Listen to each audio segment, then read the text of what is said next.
নমস্কার, নিউজ বাংলার এখনকার প্রাইম টাইম নিউজ নিয়ে আমি আছি আপনাদের সাথে সঞ্চিতা, আর আপনারা দেখছেন নিউজ বাংলা নেটওয়ার্ক। সংবাদ নিবেদন করছেন রাজন জুয়েলার্স, বিবেকানন্দ রোড, ধর্মনগর, উত্তর Tripura. The big mart, ICICI ব্যাংকের পাশে, ডিএনবি রোড, ধর্মনগর, উত্তর ত্রিপুরা। সহযোগী নিবেদক।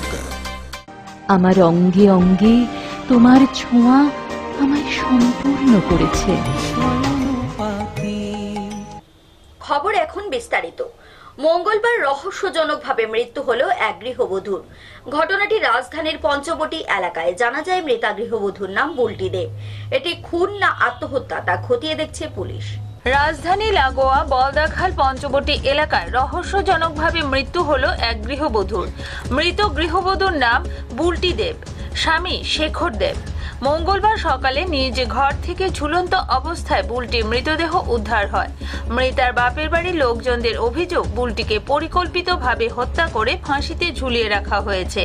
ঘটনার খবর পেয়ে পূর্ব আগরতলা থানার পুলিশ দ্রুত ঘটনাস্থলে ছুটে যায় এবং ময়না তদন্তের জন্য বুলটির মৃতদেহ ঘটনাস্থল থেকে উদ্ধার করে হাসপাতালে পাঠায়। ঘটনাকে কেন্দ্র করে এলাকায় চাঞ্চল্য বিরাজ করছে। ঘটনার তদন্ত শুরু করেছে পুলিশ। পূর্ব আগরতলা থানার এক পুলিশ অফিসার জানান, প্রাথমিক অনুমান বুলটি আত্মহত্যা করেছে। শ্বশুরবাড়ির লোকজনদের বক্তব্য অনুযায়ী দীর্ঘদিন যাবৎ বুলটি মানসিক অবসাদে ভুগছিল। হাজবেন্ড বাড়িতে সিল্লি দিছে যে বুলটি ফাঁসি দিছে, দৌড়ে আইসে আয়া দিকে জানলা দিয়ে ঘরে দরজা বন্ধ আছিল। তারপরে তার বাইরে দরজা বাঁধছে। কটার সময় জামাই গেছিল বাড়ি থেকে? 8:30টার দিকে। ছেলে মেয়ে কতজন? এক ছেলে। কি নাম ওনার যে সুসাইড করছে? বুলটি দেব। আর স্বামীর নাম? নাম রানা দেব। এই জায়গাটার নাম কি? না, শেখর। এই জায়গাটার নাম? এই জায়গাটার নাম এটা পশ্চিম চম্পাপুরা। ব্লাড দেখছেন? ব্লাড দেখছি। কি এর ব্লাড? শুনছি তো হাতের রক্ষাইতে লেগেছে। নিজে নিজেই করছে মনে হয় কেরাঘাট বানালে। স্বামী স্ত্রীর মধ্যে ঝগড়া। তাহলে কি মনে করতেছেন? কেন সুসাইড করতে? একটু মেন্টাল প্রবলেম আছে তো। শেখর চন্দ্র দেব পঞ্চবটি, ওনার স্ত্রী নাকি ঘরেতে ফাঁসিতে আত্মহত্যা করেছে। তো আমরা এসে দেখলাম, ওনার জানতে পারলাম ওনার স্ত্রী মানে অনেকদিন ধরে নার্ভের প্রবলেমে ভুগছিল। তো ওনারা বলছিল এটা নিয়ে মানসিক সমস্যায়ও তিনি ভুগছিলেন। তো এটার থেকেই হয়তো আত্মহত্যা করেছে। তো বাকিটা আমরা ইনভেস্টিগেশন করে দেখছি। ঘরের মধ্যে যে ব্লাড পাওয়া গেল এগুলি কি হতে পারে? এটা ইনভেস্টিগেশনে আমরা কোনো মেন্টালি কোনো প্রবলেম কিছু জানা গেছে? পরিবারের লোক তার তো কইতাছে অনেকদিন ধরে নার্ভের প্রবলেম ভুগছিল। আপনারা কি দরজা খোলা পাইছেন না বন্ধ পাইছেন? আমরা তো এসে বদ্ধ পাইছি। বাইরে দিয়ে বন্ধ না ভিতর দিয়ে? এটা বাইরে দিয়ে তারা নিজেরাই বদ্ধ করছে। আচ্ছা, এমনি ভিতর দিয়ে খোলা আছে। ব্লাডগুলো কোনখানে পড়ে গেছে? ফ্লোরের মধ্যে। কোন জায়গায় এগুলোকে অনেকগুলো চেয়ার টেয়ার উপরে পড়লে আসলে একদম না, এটা আমরা পুরোটা এখন আবার মানে বডি লাগানো হয়েছে না, আমরা দেখতেছি। চেয়ার টেয়ার ঘরের মধ্যে এটা পুরোটা ইনভেস্টিগেশন অনেক কিছু বাইরে হবে। স্বামীর সাথে কথা কয়েছিল স্বামীর কথা হয়েছে, স্কুলে বাচ্চারা দিতে গেছে, বাচ্চারা দিয়ে এসে দেখলো। আগরতলা থেকে সুমন ঘোষের রিপোর্ট, নিউজ বাংলা। কৈলাসহর জেলা কংগ্রেসের উদ্যোগে প্রাক্তন বিধায়ক বিরোজিৎ সিনহার বাড়িতে মঙ্গলবার এক কর্মী সভা অনুষ্ঠিত হয়। আগামী লোকসভা নির্বাচনে দলের রণকৌশল তৈরি করতে এই সভা বলে জানান বিরোজিৎ সিনহা। নির্বাচন কমিশন লোকসভা ভোট ঘোষণা দেওয়ার পর মঙ্গলবার দুপুরে কৈলাসহর জেলা কংগ্রেসের উদ্যোগে প্রাক্তন বিধায়ক বিরোজিৎ সিনহার বাসভবনের হল ঘরে এক কর্মী সভা অনুষ্ঠিত হয়। কর্মী সভায় বিরোজিৎ সিনহা, জেলা কংগ্রেস সভাপতি মোহাম্মদ বদরুজ্জামান, প্রদেশ কংগ্রেসের সাধারণ সম্পাদক রুদ্রেন্দ্র ভট্টাচার্য, ত্রিপুরা মহিলা কংগ্রেসের সভানেত্রী জয়দানী ত্রিপুরা সহ আরও অন্যান্যরা উপস্থিত ছিলেন। কর্মী সভায় লোকসভা ভোটে পূর্ব ত্রিপুরা আসনে দলীয় প্রার্থীকে জেতানোর রণকৌশল তৈরি করা হবে এবং জেলায় বিভিন্ন দাবি নিয়ে কংগ্রেস কিছুদিনের মধ্যে আন্দোলনে নামবে বলে জানান বিরোজিৎ সিনহা। এছাড়াও সিনহা বলেন, কৈলাসহরের এয়ারপোর্টের মেরামতির যে কাজ শুরু হয়েছে তাতে অনেক দুর্নীতি হচ্ছে বলে সওয়াল করে। ভারতের লোকসভা সাধারণ নির্বাচন ঘোষণা করেছেন। সঙ্গে সঙ্গে আমাদের কৈলাসহর জেলা কংগ্রেসের প্রেসিডেন্ট এই জেলার প্রত্যেকটা ব্লক লেভেলে বিভিন্ন স্তরের নেতা কর্মীদের নিয়ে এই প্রথম মিটিং হচ্ছে সামনে নির্বাচনকে একটা চ্যালেঞ্জ হিসেবে নেওয়ার জন্য। রাহুল গান্ধীর নেতৃত্বে কংগ্রেস যাতে এখানে দাঁড়াইতে পারে, জিততে পারে, তার জন্য আজকে ডিসকাশন হবে এবং আমাদের বিভিন্ন সাংগঠনিক আলোচনাও আছে, সেখানেও এখানেও ডিসকাস হবে। কৈলাসহর থেকে দেবাশিস দত্তের রিপোর্ট, নিউজ বাংলা। সারা দেশে লাগু হয়ে গেছে নির্বাচনী আচরণবিধি। মঙ্গলবার রাজধানীর বিভিন্ন জায়গা থেকে খুলে নেওয়া হয়েছে সরকারের উন্নয়নমূলক প্রকল্পের ছবি। সপ্তদশ লোকসভা নির্বাচনের দিনক্ষণ ঘোষণার সাথে সাথে সমগ্র দেশে নির্বাচনী আচরণ বিধি লাগু হয়ে গেছে। নির্বাচনী আচরণ বিধি অনুযায়ী এই সময়ের মধ্যে সরকারের উন্নয়নমুখী বিভিন্ন প্রকল্পে প্রচারে কোনো বিশেষ রাজনৈতিক ব্যক্তিত্বের ছবি সহকারে ব্যানার লাগানো যাবে না। এমনকি এই ধরনের ব্যানার থাকলে তা খুলে নিতে হবে। সেই মোতাবেক মঙ্গলবার সদর মহকুমার বিভিন্ন জায়গা থেকে এই ধরনের ব্যানারগুলিকে খুলে নেওয়া হয় প্রশাসনের পক্ষ থেকে। এই দিন সদর মহকুমার মহকুমা শাসক তথা এআরওর নেতৃত্বে রাজধানীর বিভিন্ন জায়গা থেকে এই ধরনের ব্যানার খুলে নেওয়া হয়। ইলেকশন ঘোষণার সাথে সাথে মডেল কোড অফ কন্ডাক্ট চালু হয়ে যায়। এখানে যত বেনিফিশিয়ারি অ্যাডভার্টাইজমেন্ট থাকে, সরকারের রুলিং সরকারের যে প্রচার থাকে, বিভিন্ন উন্নয়নমূলক কাজের প্রকল্প ঘোষণাগুলি থাকে, সমস্ত রকম প্রচারগুলি বন্ধ হয়ে যায় এবং কোনো লিডারের এবং প্রমিনেন্ট ব্যক্তিদের ছবি, যারা রাজনৈতিক ব্যক্তিত্ব, ওনাদের ছবি দিয়ে কোনো প্রচার করা যাবে না। দেশের উন্নয়নমূলক কাজের কোনো প্রচার করা যাবে না। সেই জন্য আমরা আজকে সমস্ত রকম এইরকম প্রচার সম্মিলিত যত ছবি, সম্মিলিত যত পোস্টার, ব্যানার আছে, প্রচার সজ্জা আছে, সেগুলি আমরা খুলে নিচ্ছি এবং এটা ইলেকশনের মডেল কোড অফ কন্ডাক্টের মধ্যে পড়ে। 72 আওয়ার্সের মধ্যে সব খুলতে হয়। তা আমরা রেসপেক্টিভ ডিপার্টমেন্টকে আমরা আরও লেভেল থেকে চিঠি ইস্যু করা হয়েছিল, রিকোয়েস্ট করা হয়েছিল ওনারা যাতে খুলে নিয়ে যান। ওনারা এখন পর্যন্ত খুলেননি। যারা কিছু কিছু খুলেছেন, আরও অনেক কিছু রয়ে গেছে। তাই আমরা এখন ইলেকশনের তরফ থেকে আমি সাব ডিভিশনাল ম্যাজিস্ট্রেট, এআরও এবং আমার আরও ঘুরছেন। আমরা আজকে কিছুক্ষণের মধ্যে আমাদের 7-8টা টিম বিভিন্নখানে বেরিয়েছে। পুরা এরিয়া যত প্রচার সজ্জা আছে, যেগুলি আপত্তিকর মডেল কোড অফ কন্ডাক্টের মধ্যে পড়ে, সবগুলি আমরা খুলে নিচ্ছি। আগরতলা থেকে সুমন ঘোষের রিপোর্ট, নিউজ বাংলা। নতুন সরকার আসার পর ভাতা চালু হয়েছিল কদমতলা সরলা গ্রামের বাসিন্দা গগন তাঁতি, কিন্তু 3-4 মাস পর তার ভাতা বন্ধ হয়ে যায়। একজন ভারতীয় নাগরিক হিসেবে পুনরায় ভাতা চালুর দাবি জানিয়েছেন সরকারের কাছে। প্রতিবন্ধীরা আর কতকাল অবহেলার শিকার হবে? কদমতলা আরডি ব্লকের সরলা গ্রাম পঞ্চায়েতের 4 নং ওয়ার্ডের বাসিন্দা গগন তাঁতি দীর্ঘ 20 বছর ধরে বিছানায় শয্যাশায়ী। বিগত বাম আমলে গগনের ভাতা হয়নি। রাজ্যে বিজেপি আইপিএফটি জোট সরকার প্রতিষ্ঠিত হওয়ার পর গগনের ভাতা চালু হয়। 3-4 মাস ভাতা পাওয়ার পর ভাতা বন্ধ হয়ে যায়। ভাঙা ঘরে থাকতে হচ্ছে গগনকে। বৃষ্টি হলে জল পড়ে। গগনের আবেদন সরকারের কাছে তার ভাতা যাতে পুনরায় চালু ও একটি ঘর প্রদান করলে সে উপকৃত হবে, শান্তিতে ঘুমোতে পারবে।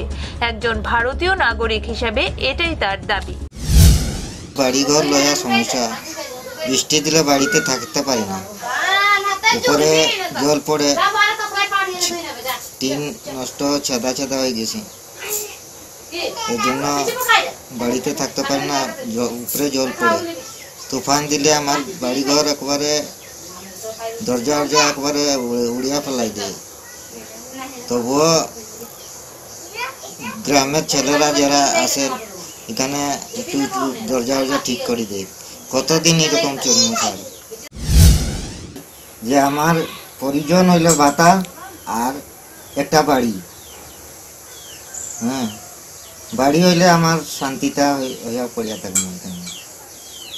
মনে করবো যে আমার সরকার আমার দিছে, বাড়ি একটা দিছে, ভাতা দিছে, খাওয়ার লাগি কতটাই নি করতে হয়।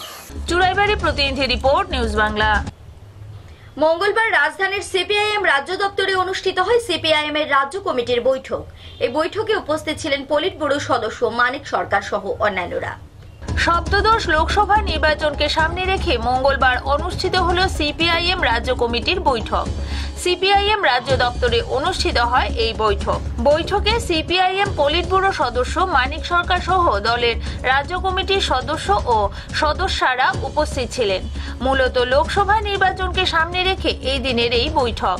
যতটুকু খবর, রাজ্যের 2টি লোকসভা আসনে দলীয় প্রার্থীর নাম চূড়ান্ত করার পাশাপাশি নির্বাচনে দলের রণকৌশল কি হবে তা ঠিক করা হয়।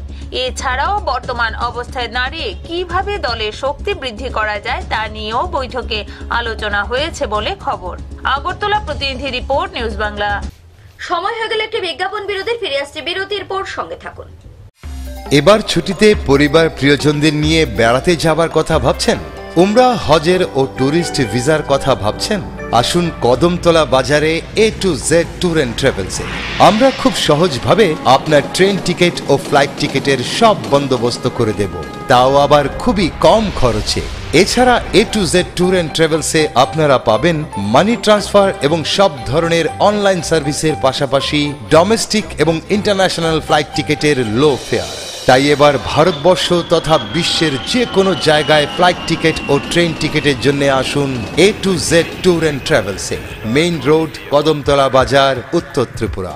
ফোন 9862300401 এবং 9485159229। A to Z tour and travels, IRCTC authorised rail e-ticketing counter. আজকাল সবাই চায় যে কোনো কাজ হবে দ্রুত এবং নিখুঁত। তাই তো যে কোনো ধরনের মাটি কাটা কিংবা মাটি ভরাটের জন্য সবাই ব্যবহার করছে জেসিবি এবং ট্রিপার। আর উত্তর ত্রিপুরা জেলায় অতি সুলভ মূল্যে জেসিবি এবং ট্রিপার ব্যবহার করে সরকারি কিংবা বেসরকারি মাটি কাটা কিংবা মাটি ভরাটের নির্ভরযোগ্য প্রতিষ্ঠান AST এন্টারপ্রাইজ, যেখানে সরকারি ও বেসরকারি সব ধরনের নির্মাণের জন্য অতি সুলভ মূল্যে স্টোন সাপ্লাইও করা হয়। এছাড়া আপনার যে কোনো প্রয়োজনে বিভিন্ন সামগ্রী পরিবহনের সুবন্দোবস্ত রয়েছে AST এন্টারপ্রাইজে। তাই মাটি কাটা কিংবা ভরাট অথবা স্টোন কিংবা সামগ্রী পরিবহনের জন্য আজই যোগাযোগ করুন AST এন্টারপ্রাইজে, চুরাইবাড়ি হায়ার সেকেন্ডারি স্কুলের পাশে, উত্তর ত্রিপুরা। দূরভাষ 7005148654 এবং 9862896522। ফিরে এলাম বিরতির পর। রাজধানীর মাতঙ্গিনী প্রীতিলতা ভবনে মঙ্গলবার অনুষ্ঠিত হল ত্রিপুরা ট্রাক ড্রাইভার মজদুর সংঘের ত্রিবার্ষিক রাজ্য সম্মেলন। এই সম্মেলনে উপস্থিত ছিলেন সংঘের উত্তর পূর্বাঞ্চলের দায়িত্বপ্রাপ্ত এন থুম্বা সিং। মঙ্গলবার অনুষ্ঠিত হল ভারতীয় মজদুর সংঘ অনুমোদিত ত্রিপুরা ট্রাক ড্রাইভার মজদুর সংঘের দ্বিতীয় ত্রিবার্ষিক রাজ্য সম্মেলন। রাজধানীর মাতঙ্গিনী প্রীতিলতা হলে অনুষ্ঠিত হয় এই সম্মেলন। উপস্থিত ছিলেন ভারতীয় মজদুর সংঘের উত্তর পূর্বাঞ্চলের দায়িত্বপ্রাপ্ত এন থোম্বা সিং। এই দিনের সম্মেলনে রাজ্যের বিভিন্ন জেলা থেকে ত্রিপুরা ট্রাক ড্রাইভার মজদুর সংঘের প্রতিনিধিরা অংশগ্রহণ করে ভারতীয় মজদুর সংঘের উত্তর পূর্বাঞ্চলের দায়িত্বপ্রাপ্ত এন থোম্বা সিং সংবাদ প্রতিনিধিদের মুখোমুখি হয়ে এই দিনের সম্মেলনের উদ্দেশ্য সম্পর্কে জানান। सम्मेलन का उद्देश्य ऐसा है, त्रिपुरा में हम लोग पहले दो संगठन बनाया था, एक तो मालिक का संगठन और एक तो ट्रक ड्राइवर का संगठन। इसको हम लोग स्टेट कॉन्फ्रेंस के बाद उसको एक ही साथ एक ही संगठन में काम करना है। त्रिपुरा में जैसा 30,000 से अब ड्राइवर काम करता है, उसको इकट्ठा करना भारतीय मजदूर संघ का मकसद है। इसलिए आज का कार्यक्रम हम लोग इसको रखा है। আগরতলা থেকে সুমন ঘোষের রিপোর্ট, নিউজ বাংলা। রাস্তা মেরামতির দাবিতে 8 নং জাতীয় সড়কের পাথারকান্দি আসিমগঞ্জের রাস্তা অবরোধ করল যুব কংগ্রেস। পরে পাথারকান্দির সার্কেল অফিসারের হস্তক্ষেপে পথ অবরোধ মুক্ত হয়। অসম ত্রিপুরা সংযোগে 8 নং রাষ্ট্রীয় সড়ক মেরামতির দাবিতে পূর্ব নির্ধারিত সূচি অনুযায়ী আজ পাথারকান্দি সমষ্টির পাথারকান্দি এবং আসিমগঞ্জে যুব কংগ্রেসীরা জাতীয় সড়কে অবরোধ গড়ে তুলে সোমবার মাইক যোগে 12 ঘন্টার রাস্তা অবরোধের প্রচারও চালায় যুব কংগ্রেসীরা। সেই মতে আজ পাথারকান্দির দুটি জায়গায় কংগ্রেস কর্মকর্তারা অসম ত্রিপুরা সংযোগে 8 নং জাতীয় সড়কে অবরোধ গড়ে তুলে সড়ক নির্মাণ তথা মেরামতির দাবিতে প্রতিবাদ আরম্ভ করেন। মাত্র 1 ঘন্টা অবরোধের পর পাথারকান্দির সার্কেল অফিসার এল খিংতে, করিমগঞ্জের ডিএসপি এস শুক্লবৈদ্য ও পাথারকান্দি থানার ওসি এস বরা অবরোধস্থলে গিয়ে অবরোধ মুক্ত করেন এবং কয়েকজন কংগ্রেস কর্মীকে গ্রেপ্তার করে থানায় নিয়ে যান। উল্লেখ্য, দীর্ঘ কয়েক বছর থেকে অসম ত্রিপুরা ৮ নং জাতীয় সড়কের বহু অংশ এক প্রকার মরণ ফাঁদে পরিণত হয়েছে। প্রায়ই সংঘটিত হয় দুর্ঘটনা। অসম ত্রিপুরার লক্ষ লক্ষ মানুষ এই জাতীয় সড়কের জন্য ভুক্তভোগী। বিভিন্ন সময়ে বিভিন্ন দল সংগঠন আন্দোলন করে আসছে, শুধুমাত্র আশ্বাস ছাড়া আর কিছুই মিলেনি।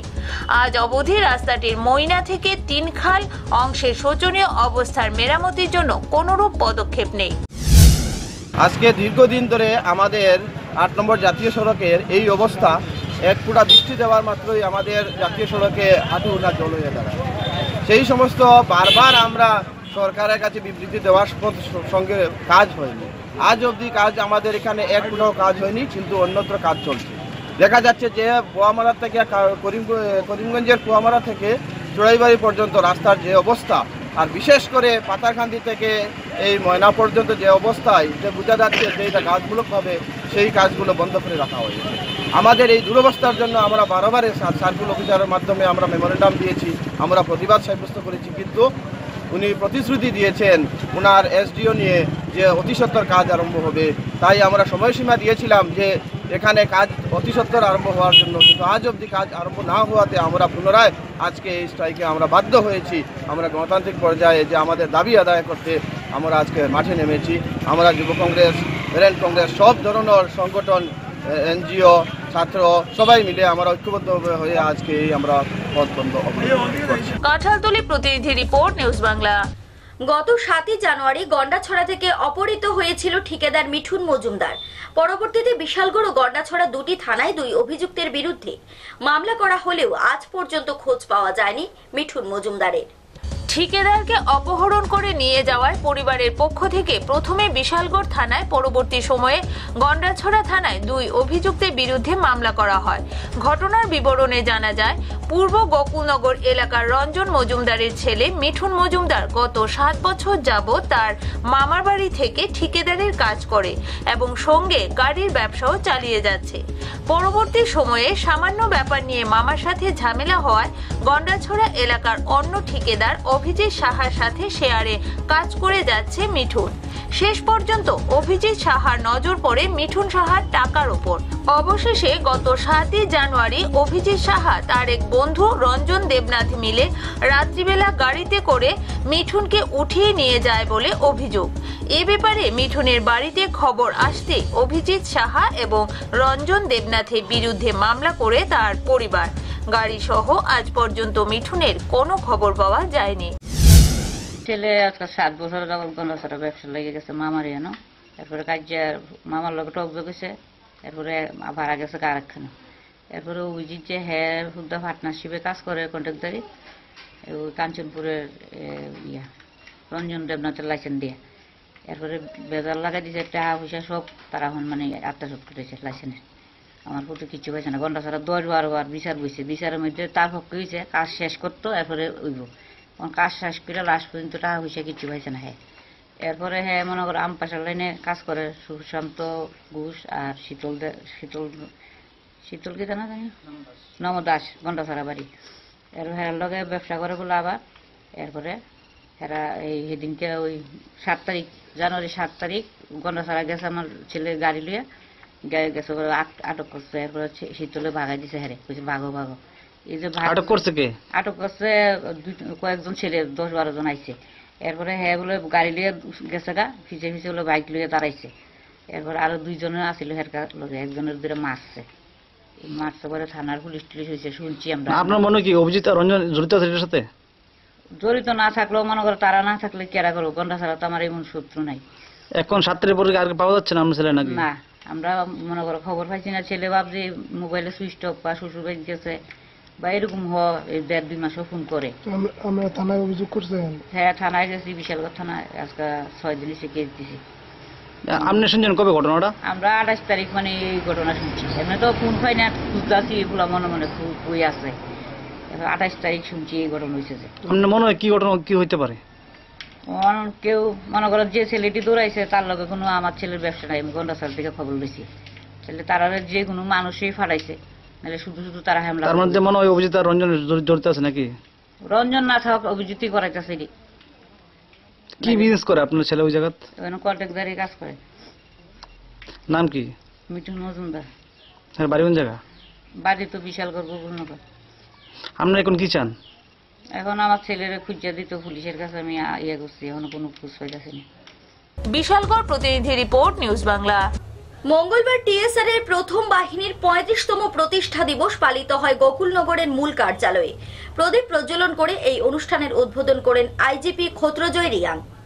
গোকুলনগর স্থিত টিএসআর প্রথম বাহিনীর 35তম প্রতিষ্ঠা দিবস মঙ্গলবার পালিত হয় মূল কার্যালয়ে। প্রদীপ প্রজ্বলন করে এই অনুষ্ঠানের সূচনা করেন আইজিপি ক্ষত্রজয় রিয়াং। উপস্থিত ছিলেন ডিআইজিপি অনিশ প্রসাদ, জেলা পুলিশ সুপার কুলবন্ত সিং, প্রথম বাহিনীর উপদেষ্টা বিজয় দেববর্মা সহ অন্যান্যরা। এই উপলক্ষে এক রক্তদান শিবিরেরও আয়োজন করা হয়। সর্বমোট 75 জন রক্তদান করেন। তাছাড়া খেলাধুলায় যারা সাফল্য অর্জন করে তাদের হাতে পুরস্কার তুলে দেওয়া হয়। जो ट्रेडिशन इस बटालियन ने त्रिपुरा की सेवा में दिया है, देश की सेवा में दिया है, वह आप सबके आशीर्वाद से, आप सबके दुआओं से इसी तरह ये बटालियन फले फूले। आज इस रेजिंग डे पर मैं यही छोटा सा वक्तव्य लेके अपना वक्तव्य समाप्त करना चाहता हूँ। বিশালগড় প্রতিনিধি রিপোর্ট, নিউজ বাংলা। এখনকার মতো প্রাইম টাইম নিউজ এ পর্যন্তই। আমাদের পরবর্তী সংবাদ দেখার জন্য চোখ রাখুন নিউজ বাংলার পর্দায়।